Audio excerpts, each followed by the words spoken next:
Bonjour à tous et bienvenue à notre nouvelle table ronde intitulée Handicap et intérim, un réseau dédié sur votre territoire. Avec nos invités, nous allons vous parler de ce réseau dédié et découvrir ensemble quelles agences d'intérim des Alpes-Maritimes sont proactives sur le sujet du handicap et intérim.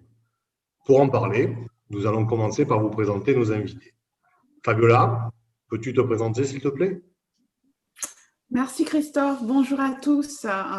Merci d'être présent aujourd'hui. Je suis Fabiola Beriziki, chargée d'études et de développement à la délégation régionale AGFIPACA-Corse, donc référente de la convention de partenariat avec ACTO en lien avec le travail temporaire. Merci Fabiola. Audrey ? Bonjour. Donc, je suis Audrey Eskenazi, chargée de mission emploi PACA pour ACTO au service du travail temporaire. Aurélie, pouvez-vous vous présenter s'il vous plaît ? Bonjour, je suis Aurélie de la société Interima et je fais partie du bureau à Cagnes-sur-Mer dédié aux personnes en situation de handicap et aux seniors. Merci Aurélie. On va finir par Marion. Oui, je suis Marion, responsable de l'agence Synergie, des agences Synergie, intérim et recrutement de Nice et de Moinsartou.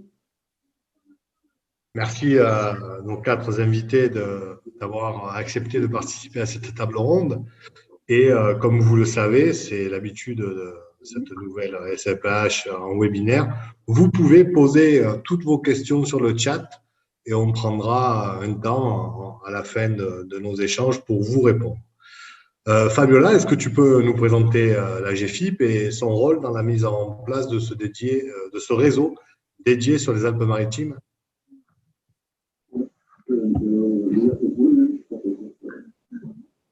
Allô ? Oui, Christophe. Alors, oui, en quelques mots, donc, avant de répondre à ta question sur notre rôle dans la mise de ce réseau. Donc, rapidement, la GFIP, c'est un organisme qui est chargé de développer l'emploi des personnes en situation de handicap. Elle gère donc les contributions versées par les entreprises privées qui ne remplissent pas l'obligation d'emploi des 6%, donc de travailleurs handicapés dans leur effectif. Et bien évidemment, avec ces contributions, donc on délivre les services et les aides en direction de nos bénéficiaires qui sont des personnes handicapées et des entreprises. Et donc, s'agissant de notre partenariat avec ACTO, donc, il faut savoir que ce partenariat en fait existe depuis 2009 maintenant au niveau national. Et notre rôle donc dans la mise en place de ce réseau avec le travail temporaire s'inscrit vraiment dans le cadre du renouvellement de notre partenariat 2018-2020, mais aussi dans la dynamique engagée donc depuis 2009 de vraiment répondre aux besoins des entreprises et de favoriser l'accès à l'emploi des personnes en situation de handicap via les outils et les dispositifs donc emploi-formation délivrés par la branche du travail temporaire. Alors, ceci repose en fait au niveau territorial sur la nécessité vraiment de construire ensemble des modalités de collaboration opérationnelle avec les différents acteurs du SPE ainsi que les agences d'emploi afin de mieux appréhender à la fois les questions du handicap mais aussi les idées reçues sur le travail temporaire. Merci Fabiola. Je vais me tourner vers Audrey. Je vais lui demander de nous préciser ce qu'est ACTO et sa mission et aussi donc son rôle dans la mise en place sur le terrain de ce réseau d'agences de travail temporaire proactives sur le sujet du handicap. Ok. Donc, ACTO, c'est l'opérateur de compétences des services à forte intensité de main-d'œuvre qui regroupe 27 branches professionnelles, dont le travail temporaire. Donc, aujourd'hui, on représente 180 000 entreprises, 750 000 salariés formés et 130 000 alternants. Donc, notre mission, elle est de développer l'emploi durable, d'agir pour la montée en compétences et notamment, évidemment, par l'alternance, et d'accompagner les entreprises dans leur stratégie de développement des compétences. Donc, notre appui à la branche du travail temporaire, toujours, a induit la création d'une mission handicap en 2009-2010, dont l'objectif a été de mobiliser les entreprises à inscrire le handicap dans leur politique emploi-formation. Donc, il y a cette démarche nationale qui s'appelle Parcours TH et qui est née du double constat d'une part, que les personnes en situation de handicap ont du mal à ouvrir les portes des agences, et ça, les agences pourront en parler, et également que les agences, justement, ont du mal parfois à montrer qu'elles sont handi-accueillantes. Donc, l'objectif de Parcours TH, il est clairement de créer les conditions favorables à l'accueil des personnes handicapées et à leur intégration dans les entreprises utilisatrices du travail temporaire.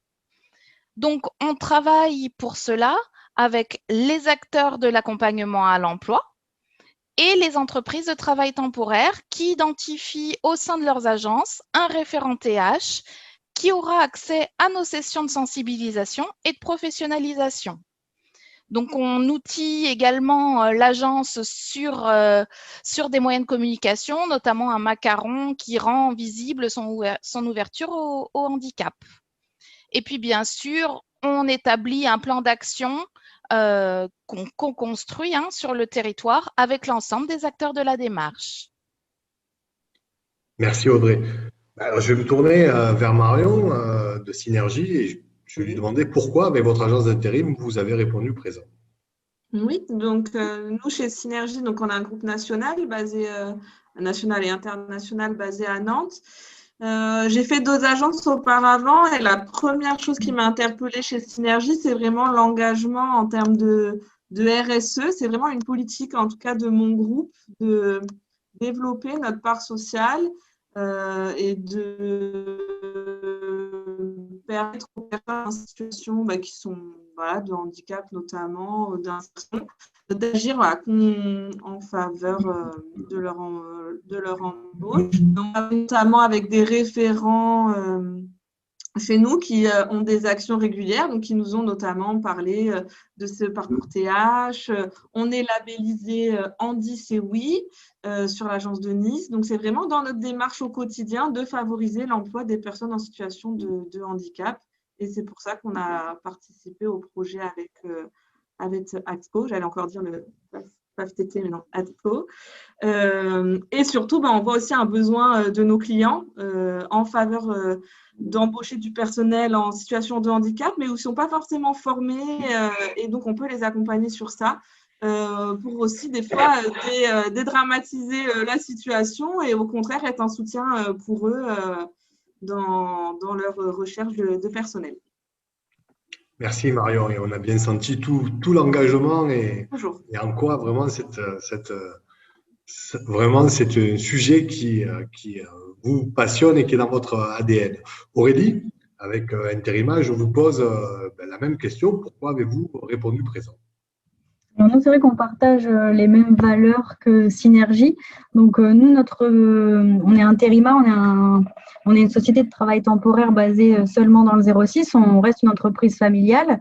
Et dans le cadre de notre démarche RSE, on a ouvert le bureau Senior Handicap à Cagnes-sur-Mer en 2015 pour justement aider les personnes en situation de handicap à pouvoir trouver un poste, en intérim notamment.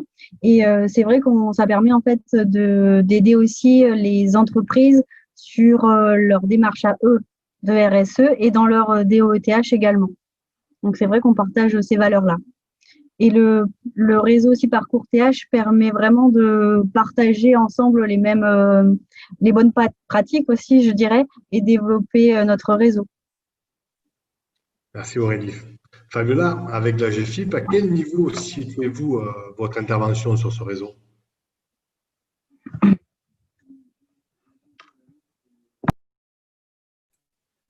J'ai oublié de vous dire Fabiola, on t'entend mal. Peut-être essaie de couper juste la caméra le temps que tu parles. Ça passe. Peut-être que la connexion sera meilleure.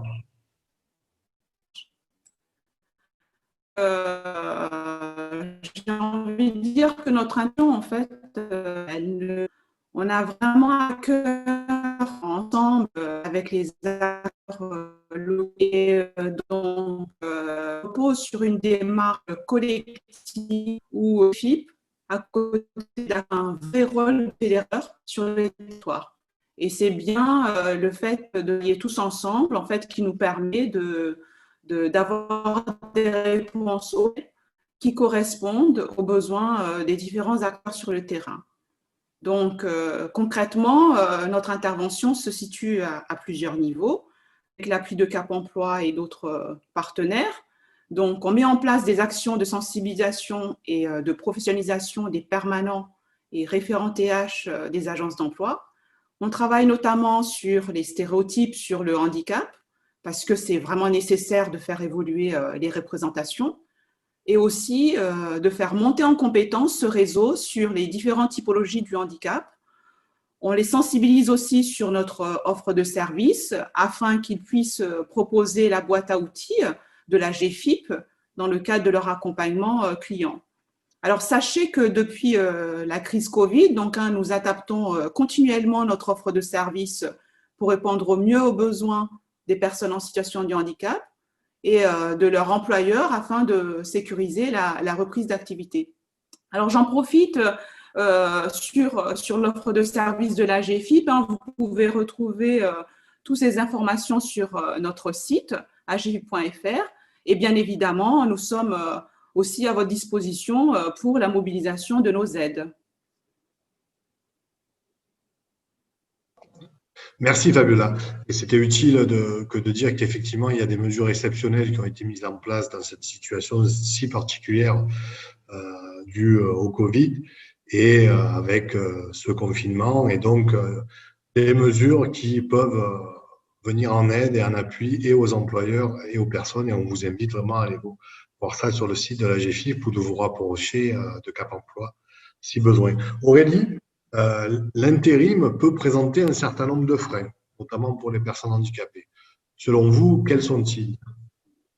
Alors pour nous, je dirais qu'il y a plusieurs freins. Ça va être surtout la représentation des employeurs qui peuvent imaginer quelqu'un en situation de handicap. Souvent, on a l'image de la personne en fauteuil roulant ou qui demande beaucoup d'aménagement sur le poste. Mais aussi du côté du candidat, ça peut être des personnes qui parfois manquent de confiance en eux, manquent de confiance aussi en leurs compétences, simplement. Donc, c'est vrai que nous, en tant qu'agence d'intérim, c'est aussi notre rôle de pouvoir faire le point avec eux sur leurs compétences et puis leur redonner confiance et d'échanger aussi avec les entreprises pour leur montrer que des fois, c'est tout à fait compatible. C'est sûr qu'il y a certains métiers où c'est peut-être plus difficile, comme des postes de maçon ou de déménageurs. Ça, c'est vrai que c'est des postes qui sont plus difficilement accessibles. Mais on se rend bien compte avec l'expérience que les candidats ayant une reconnaissance travailleurs handicapés, ce sont des candidats très motivés avec un excellent savoir-être. Merci. Marion, on vient de voir qu'il y a effectivement des difficultés, mais aussi des opportunités. Alors, pour vous, quelles opportunités peut présenter l'intérim pour les personnes en situation de handicap? Déjà, nous, agence de travail temporaire, nous, chez Synergie, on est généraliste, je crois, comme Aurélie chez Interima. Donc, il faut se dire qu'on a une connaissance du marché local, en tout cas du travail, qui nous permet déjà d'accompagner la personne, d'avoir un vrai accompagnement personnalisé, puisqu'on sait quel secteur d'activité recrute, sur quel type de poste. On a vraiment accès quand même, que ce soit dans le bâtiment, soit dans l'industrie, soit dans le tertiaire, soit dans le transport. Quand on est généraliste, on travaille avec toutes ces entreprises différentes. Donc, c'est ce qui nous permet d'avoir un suivi personnalisé avec la personne en situation de handicap et vraiment nous adapter aussi à son projet et à ses attentes. Il faut bien sûr que ça corresponde à notre client, hein. Mais voilà, on a ce portefeuille de clients qui est tellement varié que ça nous permet justement des fois même de penser à des métiers qui ne leur viendraient pas à l'idée et du coup de leur amener aussi un peu de nouveauté dans leur vision du monde du travail. Parce qu'il y a toutes les petites qualifications possibles où il n'y a pas forcément de manutention. On peut également former en accord avec nos clients, on peut les faire monter en compétences s'ils ont des projets professionnels. Là, on va faire une formation poids lourd, donc on peut être amené à avoir des personnes en situation de handicap. Et surtout, ça peut déboucher sur du CDI, que ce soit CDI intérimaire ou du CDI même pour nos clients. Là, je recrute pour une industrie à Nice, un opérateur filmeur en industrie, en CDI directement. Merci Marion. Je me permets… Je reste… Pardon. Oui. Christophe, excuse-moi. Je voulais juste préciser quelque chose en termes d'opportunité du travail temporaire par l'environnement également qu'on peut amener, puisque effectivement, on met en place des actions qui allient de la préparation à l'emploi à des actions de recrutement, donc où on va travailler à la fois sur la remobilisation et la revalorisation des compétences, mais aussi sur l'emploi qu'il peut y avoir derrière. C'est ce qu'on a appelé tremplin pour l'emploi et c'est une action qu'on a mise en place en fin 2018. Oui, tu acquiesces parce qu'effectivement, tu as participé et qu'on a eu effectivement 50% de personnes qui ont eu accès à l'emploi suite à cette action. Alors, on devait renouveler tremplin pour l'emploi sur plusieurs territoires, dont Grasse. C'était en novembre, ce sera partie remise du coup. En termes de formation aussi, on dit souvent qu'elle est essentielle pour les personnes en situation de handicap, puisqu'on a quand même 60% du public qui est en niveau inférieur au bac. Et donc aussi parce que le handicap arrive souvent en deuxième partie de carrière, suite à un accident de la vie, un accident de travail, une maladie pro, la pénibilité du travail aussi, et qui a du coup besoin de reconversion professionnelle. Donc, le travail temporaire a tout un arsenal de dispositifs qui répond à cette problématique avec en plus des prises en charge spécifiques pour renforcer l'ouverture des formations à ces publics-là. On a également mis en place des contrats vraiment très spécifiques comme le contrat d'alternance reconversion. Donc, pour ça, si vous êtes intéressé, on vous invite à vous rapprocher des agences avec lesquelles vous travaillez pour y avoir accès. Il faut clairement avoir quand même en tête que 70% des personnes en situation de handicap sont en emploi dans les 6 mois qui suivent la formation et que pour 88% d'entre eux, ils travaillent à minima 3 semaines par mois. Donc, ce n'est pas une semaine par-ci, une semaine par-là, c'est quand même… On est quand même sur un très gros temps partiel. Et pour rendre efficient aussi le partenariat qu'on a mis en place, il est important qu'il vive de lui-même. C'est-à-dire que si on doit toujours mettre de l'huile dans les rouages, c'est plus compliqué. Donc, avec la GFIP, on a lancé une étude sur l'intérim et le handicap, sur laquelle on s'est fait accompagner par le cabinet Amnios. Et ça nous a permis d'établir des process de collaboration entre les acteurs qui soient simples et opérationnels. Voilà, excuse-moi, je voulais juste préciser ça parce qu'effectivement, ça me semble important comme opportunité pour le travail temporaire. Non, mais tu as bien fait, Audrey. On voit vraiment qu'il y a beaucoup d'outils, beaucoup d'opportunités à allier handicap et intérim et que donc, c'est le sujet aujourd'hui de notre table ronde et qu'il est important qu'on puisse communiquer là-dessus et qu'on puisse lever un certain nombre de représentations. Marion, toujours avec Marion, donc pour qu'on soit vraiment de manière pratico-pratique, Marion, quand vous accueillez dans votre agence des futurs intérimaires, comment vous abordez le sujet du handicap avec eux? Donc, déjà, nous, on a un macaron à l'entrée de l'agence pour signifier qu'on est handi accueillant. On va avoir également plusieurs posters, plusieurs flyers dans l'agence, notamment un où c'est expliqué qu'il y a un référent handicap qui est donc moi-même. Ça, c'est déjà un petit peu pour mettre les personnes en situation de handicap à l'aise pour en parler. Parce que si la personne ne souhaite pas en parler, moi, de mon côté, je ne fais pas spécialement de distinction d'office pour justement favoriser l'égalité de traitement. Et après, oui, on va rentrer dans la discussion, dans justement la personnalisation de l'emploi, ce que la personne recherche, essayer de favoriser ça. Donc ça va être avec un entretien un petit peu plus poussé, effectivement, qu'une inscription classique, où on va faire le point sur les freins de la personne, aussi ses expériences passées, pour la rassurer, parce que ouais, on se rend compte que c'est des gens qui sont souvent qui manquent de confiance en eux, comme l'avait dit Aurélie. Donc, voilà, le but, c'est de les faire parler, d'échanger, de bien cerner la personne pendant notre échange pour le mettre chez un client qui va lui correspondre. C'est ça le plus important. Très bien, mais je vais poser la même question à Aurélie, hein. Comment vous abordez le sujet du handicap avec vos futurs intérimaires, hein, que ce soit dans un affichage comme vient de nous le dire Marion, ou dans un échange approfondi pour voir ses besoins. Vous, de votre côté, vous vous organisez comment? Nous, c'est un petit peu notre ADN, je dirais, parce qu'on a créé du coup le bureau senior handicap à Cagnes-sur-Mer, qui est justement dédié pour les personnes en situation de handicap. Donc, justement, quand ils viennent nous voir, ils savent qu'ils peuvent en parler plus librement. Donc, on va vraiment parler sur les compétences de la personne et les choses qu'il faut mettre en place.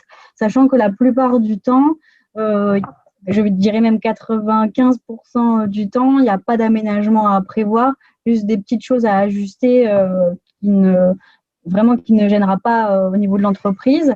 Et on fait un entretien poussé avec le candidat qui vient au bureau. On échange avec cette personne-là sur tout ça. Et c'est vrai que c'est plus facile de l'aborder parce que c'est un petit peu, voilà, c'est notre identité.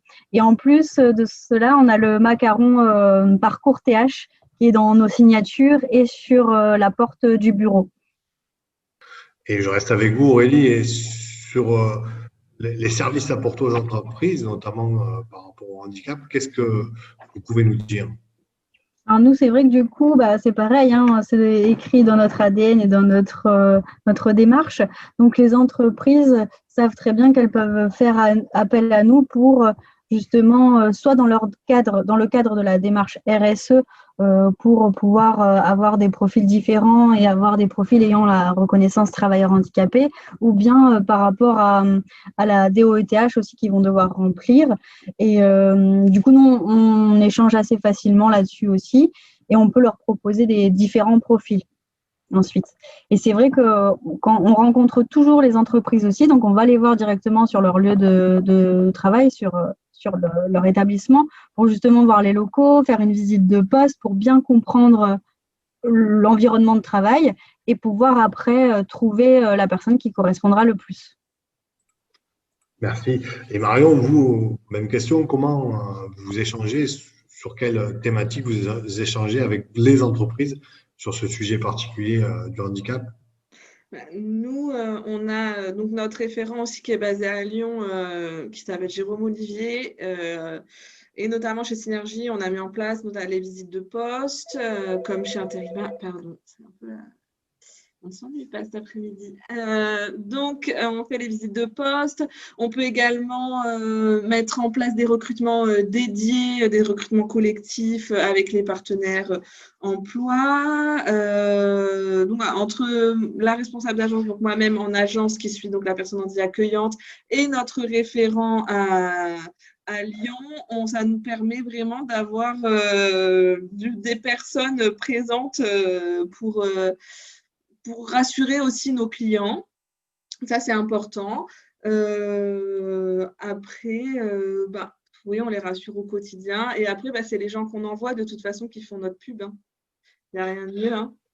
Et donc, est-ce que vous avez constaté une évolution du regard que vos clients, vos entreprises clientes portent sur le handicap, ou vous-même en interne au niveau de votre agence? Ah oui.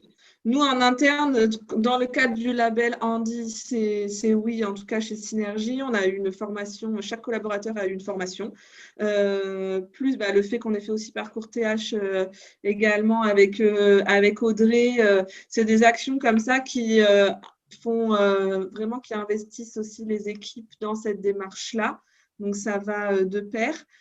Après, pour les entreprises utilisatrices, ça dépend. Voilà, il y en a qui vont être hyper ouverts, d'autres moins. À nous, on est là pour ça. C'est pour ça qu'on a plein de clients aussi pour faire changer les choses, pour répondre au mieux à leurs attentes, à leurs besoins, enlever toutes ces barrières qui peuvent se mettre tout seuls, des fois par manque d'information. Donc, on y arrive petit à petit. C'est pas gagné tous les jours, il faut être honnête, mais il y en a chez qui ça l'est, donc là, c'est chouette. Merci Marion. Aurélie, est-ce que vous pouvez nous donner un exemple un peu emblématique sur une embauche, sur un parcours particulier d'une personne en situation de handicap? Oui, on a un salarié en fait qui nous a contacté, qui était d'une autre région, et en fait il souhaitait venir s'installer dans le 06 avec sa famille. Et cette personne-là était mécanicien en fait avant. Il était sur ce poste-là. Suite à un accident, il ne pouvait plus être dans ce métier-là. Donc du coup, en fait, il était un petit peu perdu, il savait pas trop quoi faire. Parce qu'il avait fait que ça dans toute son expérience. Donc, on l'a rencontré en bureau, on a échangé avec lui sur, voilà, on a fait le point sur ses compétences, sur ce qu'il aimait faire, ce qui le motivait dans le travail et les contraintes aussi qu'il avait. Et en échangeant avec lui, on lui a proposé un poste de réceptionnaire en automobile. Il s'est renseigné sur le poste, etc. Il nous a dit que ça pouvait très bien l'intéresser. Donc, vu que nous, on travaille beaucoup dans l'automobile avec plusieurs concessions, on a proposé sa candidature en spontané. Et il a eu 2 entretiens suite à ça, dont un qui a été validé. Et il a commencé en intérim sur 3 mois. Et ensuite, ça a débouché sur un CDI, ce qui lui a permis du coup de venir s'installer définitivement dans la région. Et le client, l'entreprise utilisatrice, était très contente parce qu'il connaissait très bien le milieu automobile et il a pu être formé sur les tâches en tant que réceptionnaire. Une bien belle histoire où les compétences, c'est toujours les compétences. Ça permet aussi de bien jolis parcours. Audrey, quelles sont les entreprises de travail temporaire qui composent le réseau Parcours TH sur les Alpes-Maritimes? Vous en avez déjà 2 avec vous, puisqu'on a Synergie et Interima. Et puis, on a également A2I, Advance Emploi, Axis, ISA Intérim, Proman et Randstad. Je regarde, je n'ai oublié personne. Il y a un réseau en construction avec déjà bien beaucoup d'agences qui ont déjà répondu favorablement à ce parcours TH. Fabiola. Et qui sont très actives. Ouais, on va finir avec toi, hein, et après on prendra les questions qu'on nous a posées. Donc Fabiola, quelles sont les perspectives pour 2021? Alors, j'ai envie de dire que les perspectives se situent autour de 3 axes forts. Donc, un axe sur la mise en œuvre opérationnelle des collaborations donc pratico-pratiques co-construites avec l'ensemble des parties prenantes que venait d'évoquer Audrey il y a un instant. Donc, puisqu'on a conduit sur le territoire des travaux avec les partenaires afin de définir ensemble des modalités de collaboration. Et l'enjeu est vraiment de mettre en place opérationnellement dans les mois à venir. Le deuxième, c'est de poursuivre l'appui à la et à la professionnalisation des permanents et des référents TH des agences droit. Et dans ce cadre, on va se traduire en continu par l'interconnaissance et les collaborations entre les acteurs, aussi par la mutualisation des ressources, donc au service des parcours professionnels de nos publics, le renforcement des actions emploi-formation conduites au profit des personnes en situation de handicap, mais également par l'information auprès des entreprises de nos offres de services respectives pour une meilleure articulation et synergie, bien évidemment, entre nous. Et enfin, donc, le dernier, c'est de pouvoir mettre en place les actions qu'on avait programmées cette année. Et au regard de la situation sanitaire, on a dû effectivement, on va devoir les reporter pour l'année prochaine. Et aussi prévoir peut-être d'autres actions ciblées émanant des collaborations entre les différents partenaires. Donc, l'idée est vraiment de pouvoir maintenir et poursuivre la dynamique engagée sur le territoire, de consolider les collaborations co-construites avec les parties prenantes sur les Alpes-Maritimes, et ceci afin d'anticiper les besoins en compétences des entreprises utilisatrices et permettre bien évidemment l'accès à l'emploi durable des personnes en situation de handicap. Donc voilà comment on voit l'ensemble des perspectives sur les mois à venir sur ce réseau dédié. Merci Fabiola pour toutes ces précisions. On va prendre vos questions, vous n'hésitez pas à en poser, il n'y a pas de mauvaises questions, donc allez-y. La première, bonjour, dans le cadre de l'accompagnement de jeunes majeurs en situation de handicap, l'intérim est-il envisageable sans compétences ou formation? Qui s'y colle? Je dirais plutôt Marion? oui. Oui, on est d'accord. Oui, oui. Enfin, ouais, je pense qu'on est d'accord toutes les deux. Ça, il n'y a aucun souci. Le but après, c'est de faire le point avec la personne sur son CV, ce qu'il souhaite faire, voilà, d'échanger avec la personne. Donc, sans souci. Et après, au niveau des formations, si la personne n'en a pas, c'est pas gênant parce qu'on a vraiment un panel très large d'entreprises. Et on peut aussi proposer des formations, comme l'a dit Audrey et Marion, assez différentes. Donc, sans problème.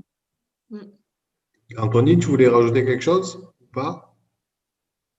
Non. Je laissais la parole à Anthony, mais je pensais qu'il voulait rajouter quelque chose, mais j'ai dû faire une erreur dans le chat. Pour l'embauche en intérim d'une personne reconnue RQTH, donc une personne qui a une reconnaissance de travailleur handicapé, quelles sont les aides pour l'employeur? Donc, pour l'embauche en intérim, il n'y a pas forcément une aide particulière via l'intérim pour l'employeur. Non. Après, il faut se référer aux aides de l'État. Il y en a en ce moment. Une aide en quelque sorte parce que les heures valorisées en intérim seront comptées pour la DOETH. Oui. Ah oui, de manière En quelque indirecte, sorte, effectivement. voilà, en quelque sorte, oui, de cette Il y a- manière-là, quoi. il y a Au-delà cette de manière. l'effectif qu'il y avait en N-1. Donc, ça permet presque un bonus, on va dire, sur le calcul. Voilà, donc, il y a un impact donc, sur la contribution, puisqu'il y a une embauche, même si elle se fait par intérim, d'une personne en situation de handicap. Après, des aides, il n'y en a pas plus, j'allais dire, sur une situation d'intérim que sur une situation qui ne serait pas l'intérim. Il y a des aides qui existent à avoir situation par situation, mais sur de l'incitation à l'embauche au niveau des aides, notamment en GFIP, à part sur le volet alternance où on prime des contrats, je ne vois pas trop qu'est-ce qu'on pourrait rajouter à cette question. Comment les agences d'intérim... Christophe, excuse-moi, Oui, juste rajouter peut-être, puisque au niveau des aides de la GFIP, on a effectivement dans le cadre, alors c'est pas comment dire, une aide incitative, mais dans le et l'insertion, donc on a bénéficié de cette aide-là. Bien évidemment, c'est pour comment dire, des contrats CDD de 6 mois et plus ou CDI. Mais dans le cadre, effectivement, si ça rentre dans ce périmètre de CDD de 6 mois et plus, il y a la possibilité de mobiliser effectivement une aide à l'accueil et l'intégration de la personne. Donc, qu'est-ce que c'est? Donc, ce sont des aides en fait qui peuvent aider l'entreprise à accompagner, on va dire, le manager sur la prise en compte du handicap. C'est un accompagnement individualisé de la personne, donc ou un encadrement au poste via le tutorat ou du coaching ou de la sensibilisation, effectivement, au niveau du collectif du travail, donc sur le handicap. Donc, c'est une aide, effectivement, qui peut être mobilisée au moment de l'intégration. Donc, voilà. oui, cette aide, qu'on soit bien clair, ce n'est pas une aide donnée à l'employeur en cas d'embauche, c'est bien une aide qui vient payer des moyens pour sécuriser l'intégration de la personne ou son évolution au poste. Donc, effectivement, toute la boîte à outils, voilà, pour une personne en situation de handicap, que ce soit sur de l'intérim ou ailleurs, toute la boîte à outils de la GFIP est ouverte. Voilà. Mais ce n'est pas la situation d'intérim qui crée cela. Une question de Daniel. Bonjour Daniel, on se connaît, Daniel de la mission locale. Merci. Est-il possible d'avoir aussi nom, adresse, mail et téléphone des personnes ressources au sein de ces différentes agences? Donc déjà la liste, oui. Et oui, on pourra faire passer ces informations. On a les mails de tous les participants. Christophe, excuse-moi, j'étais en train d'écrire mon mail tout simplement pour que Daniel Freddy puisse se rapprocher de moi et les personnes qui voudront. Donc, j'écris mon mail et mon numéro de téléphone dans le corps de la réponse. Comme ça, il ne faut pas hésiter. On se rapproche de moi et je mets en relation, il n'y a aucun souci. Ah, mais on pourra aussi faire passer derrière. Donc, voilà. Prenez les coordonnées d'Audrey et posez vos questions en direct, on vous répondra, il n'y a pas de souci. Alors, comment les agents d'intérim accompagnent les entreprises dans la prise de poste d'une personne en situation de handicap. Ce qu'on a dit tout à l'heure sur l'aide à l'intégration, c'est une option, mais je vais laisser les agents d'intérim répondre à cette question. Donc, comment on accompagne les entreprises à la prise de poste d'une personne en situation de handicap? Dépend.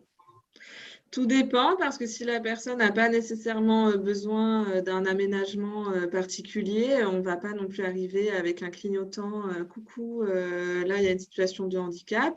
Alors oui, elle est connue parce que c'est le projet, mais s'il n'y a pas besoin d'aménagement particulier, nous on fait souvent des prises de poste chez nos clients, donc on peut les mettre en relation, ça oui, on les présente, on fait visiter l'entreprise, on détend un peu l'atmosphère pour le premier jour, c'est des choses qui peuvent arriver aussi.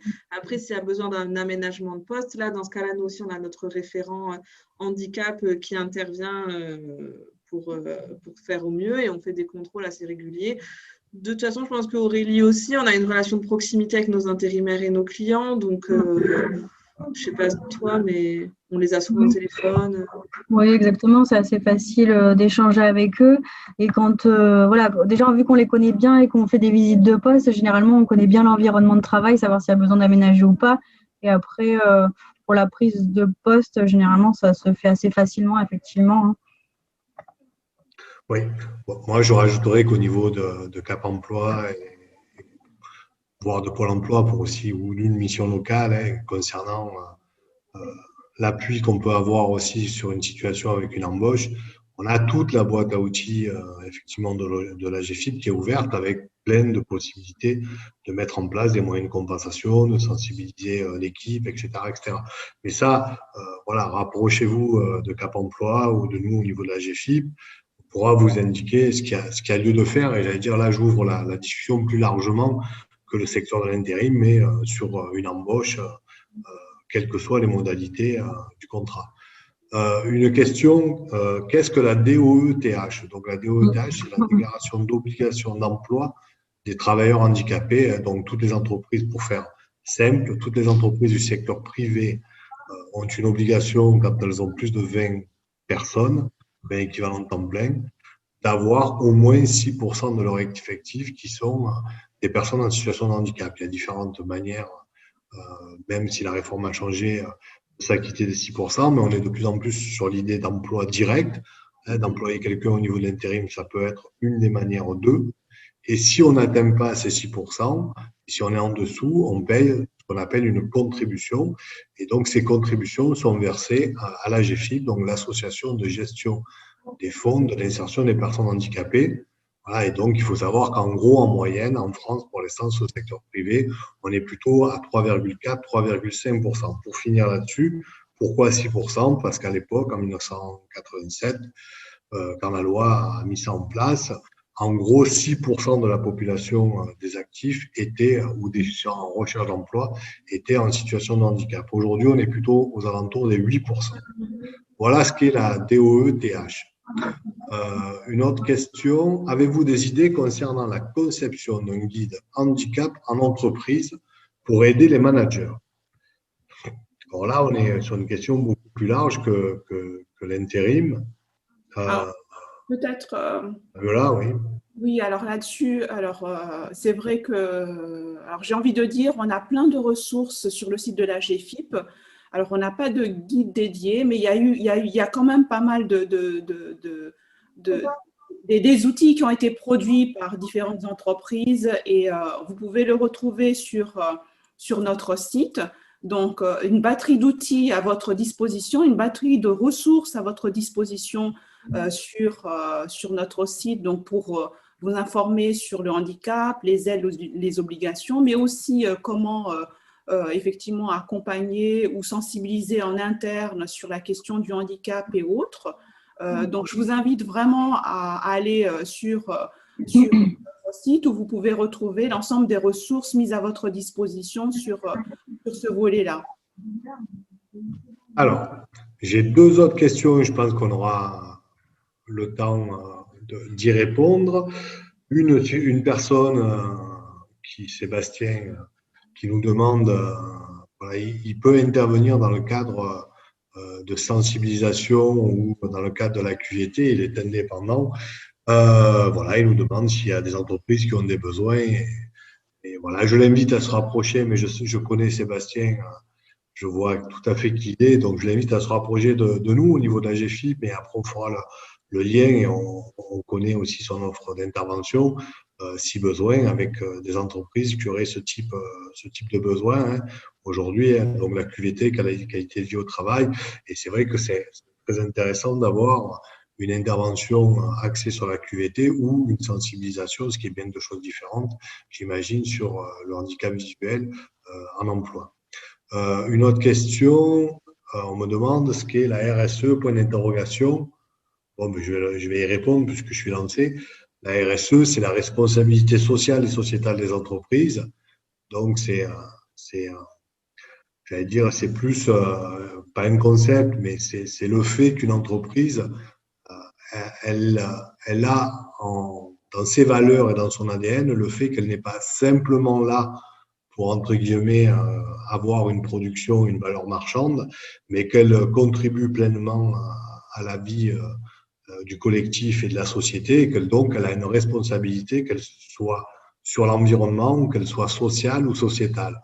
Donc, elle a une responsabilité. C'est vrai que le fait d'avoir une diversité dans sa politique RH et d'employer des personnes en situation de handicap, c'est faire preuve d'accueil et de veiller à ce que la diversité des individus que compose la France, par exemple, soit représentée, représentative dans une entreprise. Ça a plein de vertus, de là même d'avoir des vertus qu'on pourrait penser sociales et sociétales. Ça ouvre l'esprit à chaque collaborateur, ça donne du souffle et ça permet aussi, pour plein de raisons, de la créativité, ça permet aussi d'être plus proche des aspirations et des besoins de ses clients. Voilà, la RSE, c'est plus qu'un concept, c'est même aussi une ADN, une valeur qui, a priori, aurait même des vertus d'un point de vue d'une efficacité financière. Du moins, c'est ce que nous disent les derniers rapports de France Stratégie. Voilà, je pense qu'on a pris l'ensemble des questions. Voilà, on approche de l'heure de fin de notre table ronde. Donc, s'il n'y a pas d'autres questions, est-ce que quelqu'un voudrait, parmi nos invités, avoir le mot de la fin? Audrey, peut-être? Ben, en tout cas, j'invite, s'il y a des agences d'emploi dans l'assistance, à se rapprocher de nous. Également, tout le service public de l'emploi, puisqu'il y a un référent pour chaque mission locale, chaque acteur de l'emploi des personnes en situation de handicap, donc de se rapprocher de nous. Et puis, pour les autres entreprises, n'hésitez pas à faire appel aux agences avec lesquelles vous travaillez pour pouvoir bénéficier de nos offres de services. Merci à tous. Merci à tout le monde, merci à l'auditoire, merci aux invités. On a eu quelques petits soucis de son, on en est désolé, mais c'est aussi ça, le webinaire et cette nouvelle manière de communiquer du fait du confinement. Merci à tous, à bientôt et n'hésitez pas à vous connecter sur tous les autres rendez-vous de la SEPH des Alpes-Maritimes. Il reste encore bien des sujets intéressants jusqu'à demain soir. Au revoir. Merci à tous. Merci à tous. Au revoir. Au revoir. Au revoir.